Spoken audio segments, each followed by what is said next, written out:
दिव्य पुष्प की महिमा। बहुत समय पहले की बात है। एक घने और शांत वन के हृदय में महर्षि चिन्मय का आश्रम था। यहाँ चारों ओर शांति का वास था और पक्षियों का कलरव मधुर संगीत की तरह गूंजता था। महर्षि चिन्मय अपनी बुद्धिमत्ता और अपार शांति के लिए जाने जाते थे।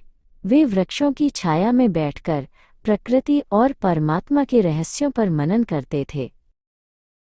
एक दिन सत्यक नाम का एक युवा जिज्ञासु उस आश्रम में पहुंचा।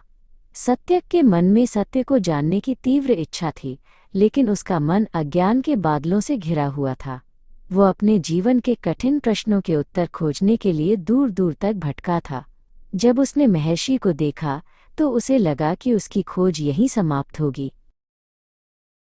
महर्षि चिन्मय सत्यक को आश्रम के पीछे स्थित एक पवित्र सरोवर के पास ले गए।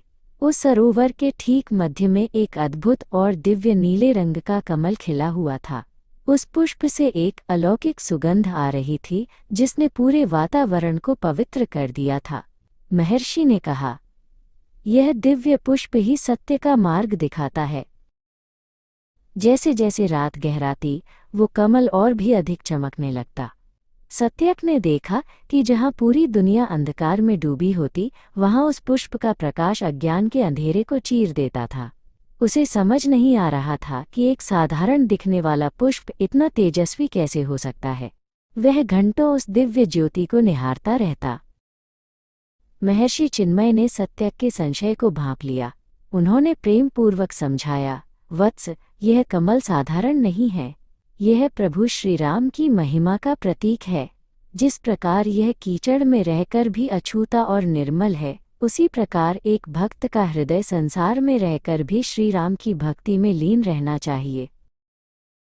सत्यक के मन में उस पुष्प को पाने का लोभ जागृत हुआ।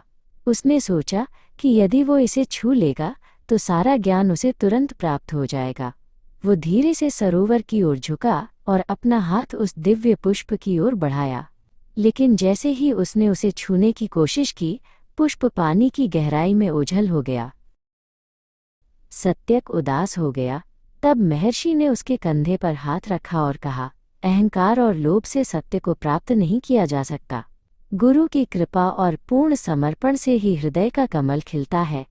जब तुम स्वयं को श्रीराम के चरणों में समर्पित कर दोगे, तब यह प्रकाश तुम्हारे भीतर से स्वयं प्रकट होगा। महर्षि की बात सुनकर सत्यक ने अपनी आंखें बंद कर लीं और गहरे ध्यान में उतर गया। उसने अपने मन के सारे विकारों को त्याग दिया और केवल प्रभु श्रीराम के नाम का जाप करने लगा।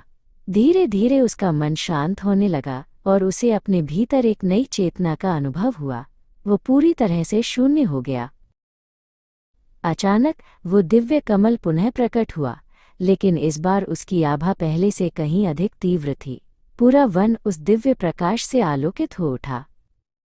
महर्षि चिन्मय ने मुस्कुराते हुए देखा कि अब सत्यक और उस दिव्य पुष्प के बीच कोई भेद नहीं रह गया था। सत्य की ज्योति ने अज्ञान के अंधकार को सदा के लिए मिटा दिया था। सत्यक अब एक बदला हुआ मनुष्य था। उसने महर्षि के चरणों को स्पर्श किया और आशीर्वाद लिया। वह दिव्य कमल अब उसके हृदय में सदा के लिए खिल चुका था। वह समझ गया था कि गुरु की कृपा ही वह सेतु है जो मनुष्य को सत्य और मर्यादा पुरुषोत्तम श्रीराम की महिमा से जोड़ती है।